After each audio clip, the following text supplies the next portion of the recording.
On today's show, the Miami Heat upsetting the New York Knicks in Game 1 of this series, despite Jimmy Butler hurting his ankle with 5 minutes to go in the game. What went wrong for the Knicks in this one after a strong start? Why were they not able to take advantage of Jimmy Butler being hurt late in this game? And what are the silver linings for the Knicks in this series moving forward? All of that and more coming up right here at Locked On NBA.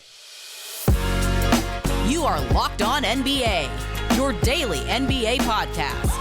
Part of the Locked On Podcast Network, your team every day. What's up and welcome to another edition of Locked On NBA, the biggest stories with the local experts. I'm your host, Jackson Gatlin, also host of Locked On Rockets right here on the Locked On Podcast Network. Now, today's episode is brought to you by Prize Picks.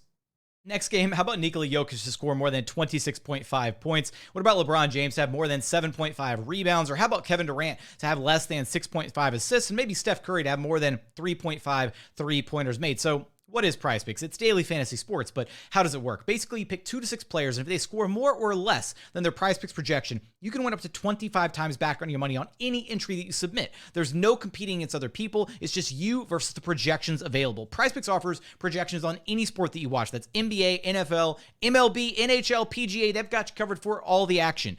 Entries can be made in 60 seconds or less. It's that simple. They're safe. They offer fast withdrawals. Currently operational in over 30 states and Canada. And now, every day of the NBA playoffs, one PrizePicks user will win a chance of becoming a millionaire. Full details can be found at prizepicks.com/million. So download the PrizePicks app or go to prizepicks.com to sign up and play daily fantasy sports. First-time users can receive a 100% instant deposit match up to $100 with promo code LOCKEDON. If you deposit $100, PrizePicks will give you $100. If you deposit $50, PrizePicks will give you $50. So don't forget to enter promo code LOCKEDON at sign up for an instant deposit match up to $100. Joining us now is the host of Locked On Knicks, Alex Wolfe. You can follow wherever you listen to your podcasts and on YouTube. Just search Locked On Knicks. And Alex, the Knicks falling to the Heat 108-101 in Game 1 of this best of 7 semifinals series. Let's walk through it here. I mean, what was the number one reason to you that the Knicks lost this game? 3-point shooting. What the heck else could it be? You know what I mean? Like, you shoot 20% from 3 on somewhat decent volume in an NBA game in 2023, you're probably not going to win. I mean, it was just that simple. I actually think the Knicks did a really good job, especially in the first half, of generating open looks from 3 for guys that traditionally make them. Like, Emmanuel quickly got a lot of open 3 looks. Jalen Brunson got a number of open 3 looks. He was a 40% shooter this year. RJ Barrett got a number of good looks. Quentin Grimes, they managed to get some. Josh Hart, Obi Toppin, and Obi was kind of the only one that managed to do anything even like NBA league average with those looks, and he shot 4 of 11 and was like, may as well have been their Steph Curry today, you know, with the lack of production all across the rest of the roster. Nobody else made more than 1 3, and pretty much everyone shot at best like 1 of 3, 1 of 4, which is just not going to get it done. It was the 3-point shooting, but then, you know, they managed to keep things close or even take the lead in the first half just by virtue of getting into the paint and scoring points that way. And they were running in transition really well. Like, they're kind of in many ways doing some of the same things that won for them against the Cavs. But then I think in the second half, kind of let their foot off the gas a little bit. They weren't like the Heat then decided, okay, they're not really guarding us in transition because it seems like they're still in a mode to play against the slowest team in the NBA in the Cavs. So we're just going to send Jimmy Butler out like a wide receiver and have Kevin Love bomb it to him every single time for like 5 straight possessions and see how long it takes him to adjust to that. And the answer was like 5 possessions, and they got like 10 free points out of that. So it's just, you know, there's a lot of stuff like that, just little adjustments that weren't being made throughout the game. And then obviously just not making shots. And then, you know, the Knicks just kind of down the stretch, I think, sort of lost their chill a little bit and came unraveled over the last like 4 or 5 minutes and let that kind of seal the game for them. Yeah, I'm curious your thoughts on kind of what were some of the main causes for that unraveling, because it really kind of felt like the Knicks came out so strong in this game, right? I mean, 32-21 to start after the first quarter, and that included what was like a 1 for 7 start from Brunson. Like, it felt like he really couldn't get anything going offensively early in this game, and yet you look and the Knicks are leading by 11, so you're probably feeling pretty good about that. And then over the course of the rest of the game, the final 3 quarters, things just started to kind of unravel, as you alluded to. What were some of the reasons for that you think kind of caused that to happen? They were being kind of sloppy with the ball, turnovers that weren't even just bad pass turnovers. Like it just seemed like the Heat just had this game plan of we're going to strip the ball away from everybody, like, and that was just kind of their go-to thing was anytime there was a Nick driving the paint, they were going to have like four sets of hands coming in trying to rip the ball away. And, RJ Barrett, Jalen Brunson, even, I mean, none of them were doing particularly great job of protecting the ball going into the paint, I don't think, which led to a lot of, if not turnovers in the moment, a lot of busted up plays, where they just then were scrambling like, oh crap, now we only have half the shot clock to work with. We have to fully reset. And then the Heat were just staying on them and, keeping up with them as they were trying to run their offense, and just led to a lot of bad shots in that way. I think the other part is just, I can't even fully figure out why they weren't able to take better advantage down the stretch, because you had Jimmy Butler go down with an twisted ankle. They and didn't attack Jimmy at all in those they did final not. 5 minutes. And I was sitting there waiting for, okay, you see a player kind of hobbled on that. Very clearly, Jimmy was hobbled with about 5:05 to go, right? Rolls his ankle really badly on a drive. And at no point did they make it a point to try and attack him defensively, even though he was not moving well at all. He was like hop skipping out there on the court, just trying to get through the pain. Exactly. And even the Heat on offense were just running him essentially as a decoy in the corner. He wasn't threatening to do anything on offense, and the Knicks were still kind of respecting him there, which was then opening the floor more. But then, and it's like, if Jimmy Butler's going to try to beat you as a spot up shooter, you let him try, because that is not his forte. Like, he is not a spot up shooter. He never has been. He never will be, so you could put minimal defensive attention on him and, divert your efforts elsewhere. And they weren't doing that on the defensive end. And then, on offense, it's like, one possession stands out to me where they had RJ Barrett come down the floor, who, is, for all of his faults, like one of the best guys at generating drives to the rim, I think, on this entire Knicks team. And you get Jimmy Butler in a one-on-one with him, and then they immediately call for a screen from Brunson and get a switch on the Lowry, who was cooking, and who, like, his hands were like, I mean, he was one of the main guys that was knocking the ball. A lot of deflections from Lowry. Yeah.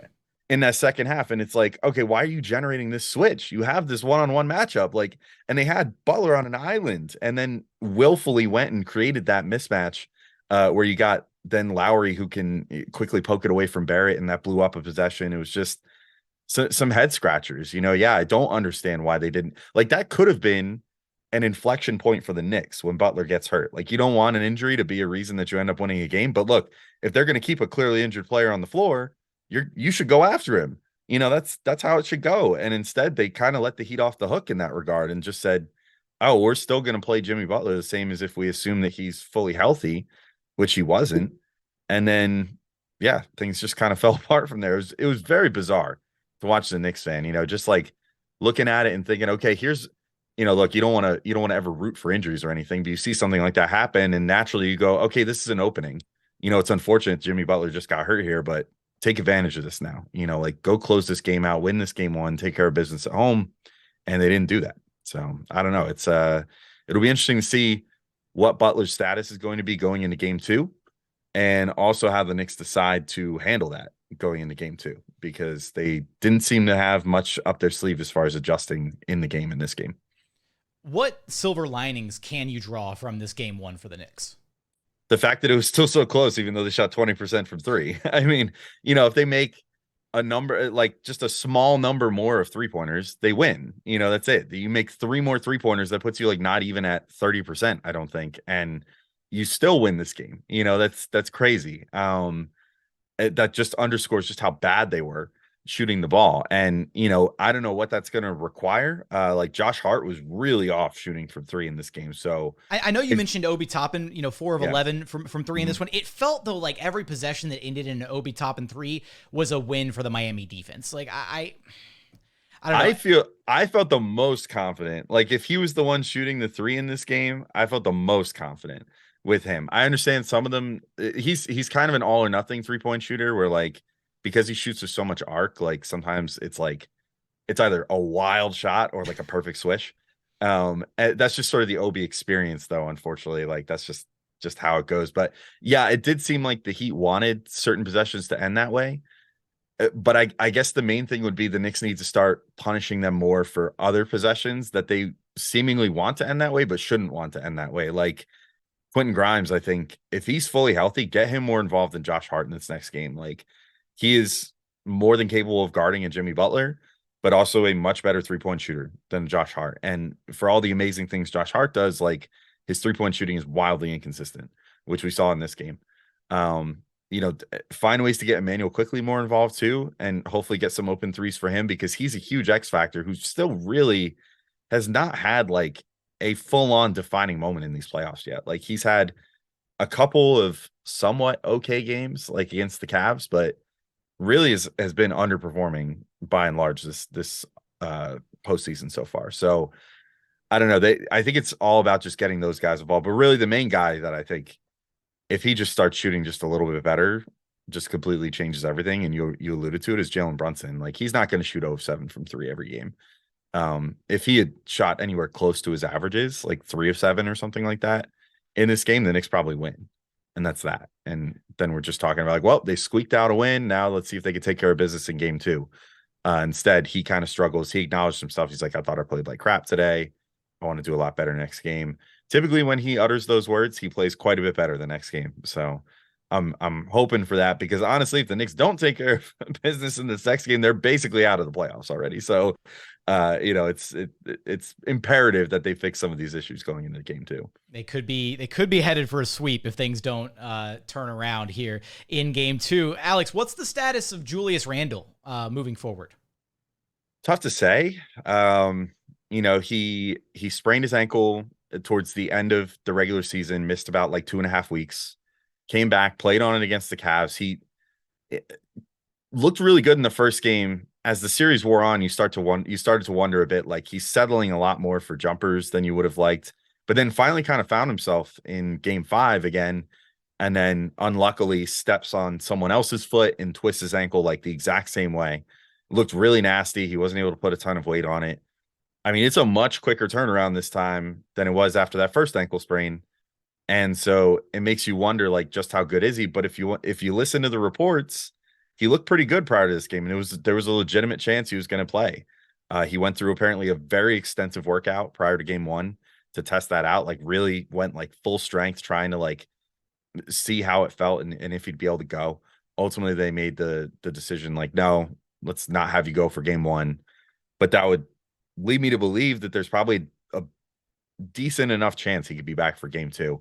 And based off how things went in this game, like I think you need him back at something like 80% or more. Like he needs to be able to generate offense. That's going to be a must. And if he's just going to be out there as like a spot up 3-point shooter, just like with Jimmy Butler, that's not the best role for him. Fourth quarter Jimmy Butler, spot up in the corner. Decoy. Yeah, like if that's essentially what Julius Randle is giving you, that's not going to be good for the Knicks. But if he's able to come in and do like what he did against the Cavs in game 1 and kind of build off of that, then I would love to see him back. But like I would hope as a Knicks fan, like based off how well they played against the Cavs without him, and at the end of that game and how well they played the end of the regular season without him, like that you could face a Heat team that was an 8 seed and is without some of their key players too. Like they're going to be without Tyler Hero this whole series. Like I would hope that if it means getting Julius's health more right for like game 3, which is all the way to next Saturday, that you could do that and potentially have him sit game 2